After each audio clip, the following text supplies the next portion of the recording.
Well, I said when I did my scary list, the next one I was going to do was going to be my list of the funniest episodes of New Era Doctor Who. So, yeah, this one is going to be even more subjective than the scary one was, and this list was actually also harder to get to, so a little bit of guidelines on this. I'm not talking about funniest moments, I'm not talking about funniest scenes, I'm not even talking about funniest characters. I'm talking about episodes where there is an important key element in the story which is pervasive and across the episode, where a big part of that is intended to make you laugh. Maybe that's confined to a character, maybe it's confined to a subplot or a B plot that's going on. Maybe it's even the main plot is intended to be funny. It does not mean that the entire episode maybe will get classified as a comedy, but there has to be a important, pervasive comedic element running through the episode. That's what will get it qualified on here.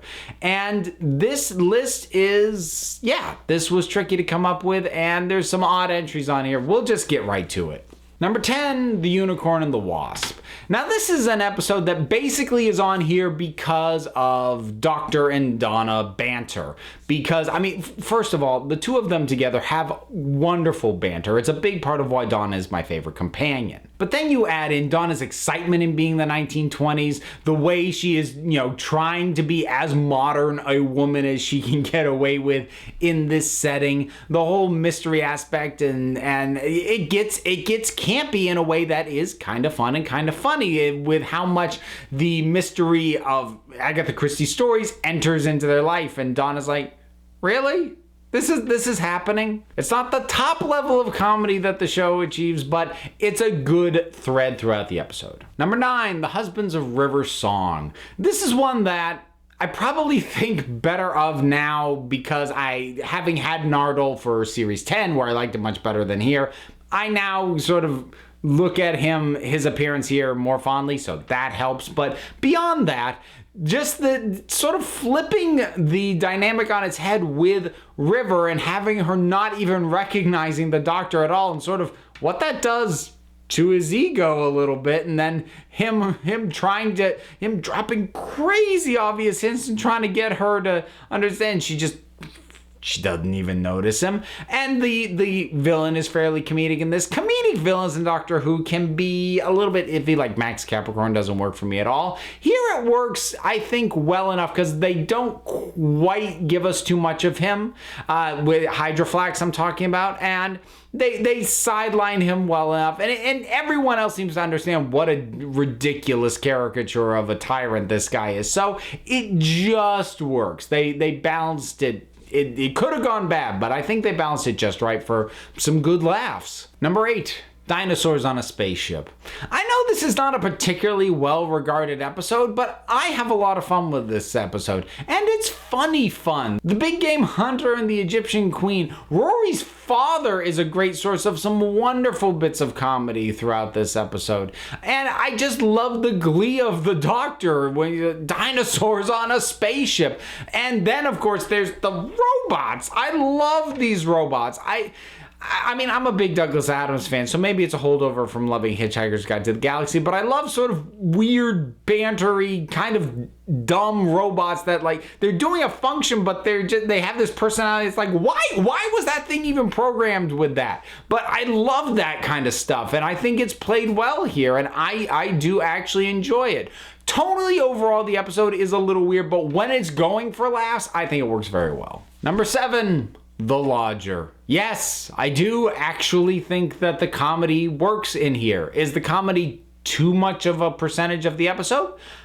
Possibly, but I still think it works. I think the Doctor trying to be normal is funny. I think this guy who feels like he's the only one who notices how weird this guy is kind of funny. I think the scene where the Doctor keeps banging his head into Craig's to sort of fast track information into him, I love that. I think that's really, really funny.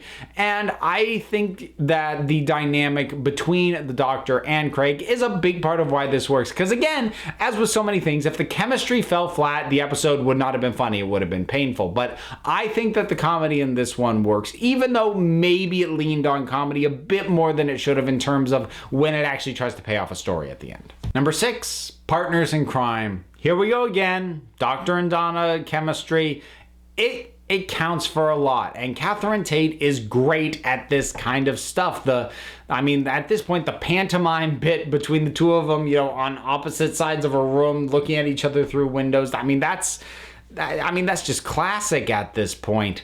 And it gets sort of weirdly romantic comedy-esque with them like almost crossing each other's paths over and over again, but just missing each other. And oftentimes with these quote-unquote funny episodes that I'm putting on here, things get, serious later on and the comedy kind of falls off, and it doesn't really with this one. You've got Donna going, I'm waving at fat, and is it ridiculous? Well, yeah, but it's also pretty funny. Number 5, the Sontaran stratagem and the poisoned sky. And yeah, again, Dr. Donna, that's a big part of it, but also the Sontarans. I think this was where they got the balance of the inherent comedy of the Sontarans just right, in terms of the Doctor making fun of their height a little bit, obviously, but also sort of making fun of the guy's name. When he finds out part of his title is the Undefeated, it's like, whatever happens if you do get defeated? What are you going to do to your name then? That's wonderful and funny. And also Donna, proving her usefulness here. Not just, taking a shoe and hitting one of the Sontarans in the back end of the neck, but also, knowing to look at the HR stuff at the factory, go, oh, look at this, no sick days. And her cockiness takes it from her just being helpful to it actually being funny because of the way she delivers that in her very pleased with herself manner. While probably most people wouldn't classify this as a flat-out comedy, I do think the comedic elements are pretty consistent throughout this entire story, and for me, they work really well. Number 4, Robot of Sherwood. There's 2 main things that happen on this list. First of all, I like the Doctor kind of being spiteful and bitter and being like, are you kidding me? When he's dealing with Robin Hood, when the guy appears to be as sincere as the legends would have it be, and the Doctor can't even deal with the fact that he's even there. And the two of them trying to one-up each other, I love that. But ultimately, this thing won my heart immediately with one simple line. I'm the Doctor, and this is my spoon. Yes! Every bit, yes, and that sets the tone for the entire episode with how wonderfully, gloriously cheesy it is, and the Doctor's frustration with that at every step. I think that really works wonders in terms of an overall dynamic, and it makes this episode just a lot of fun. Number 3, the Doctor's wife. Now, this is an episode with a lot going on tonally. It has melancholy aspects, horrific aspects. There's a lot going on, but for me, consistently, the chemistry between Matt Smith as the Doctor and this embodiment of the TARDIS in this woman is funny. Watching them talk and get to talk flat out like that for the first time, the ways in which she surprises him, and just some of her lines are great in and of themselves. It's all wonderful stuff, but really it is the way that they talk to each other, and just especially when they start arguing at a few points. And it's this wonderful, well-worn, really knowing each other couple that for whatever reason haven't gotten to speak before, and they get to vent in both the most wonderful and the most frustrating ways in terms of the relationship between each other. And it makes me smile whenever the two of them are on screen together, and I think it's really funny. Number 2, school reunion.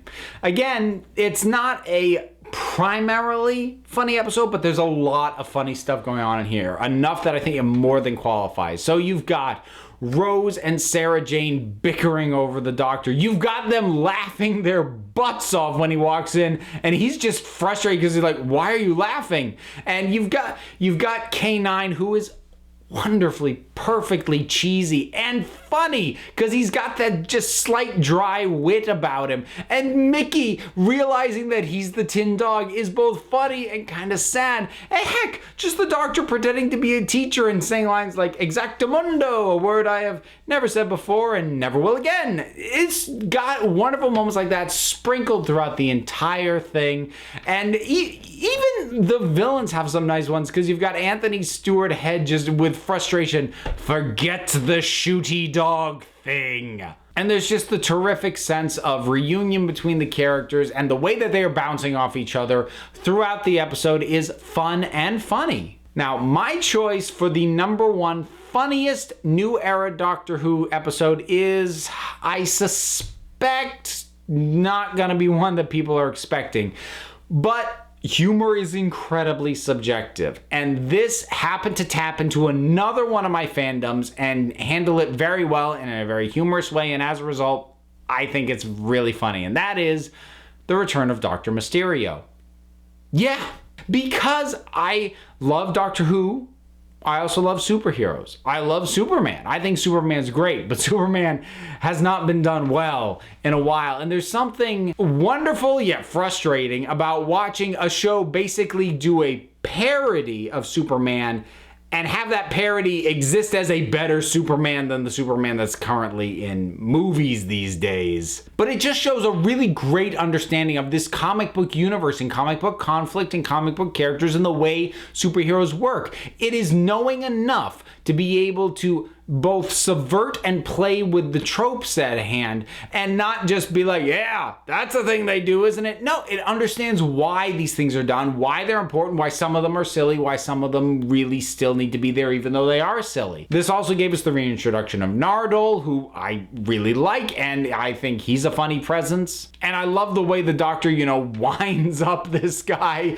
trying to get him to reveal to this woman that he's in love with his secret, but he just won't do it, and he's using his powers to completely force himself to not have to do it. I think this is a wonderful, lighthearted, knowing send up and love letter to superheroes as a whole, and in a show that didn't have to do something like that.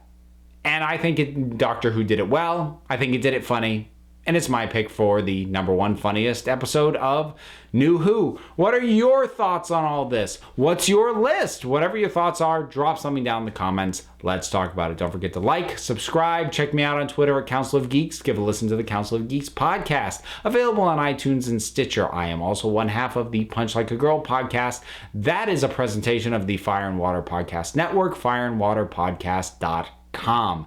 Until next time, this council is adjourned.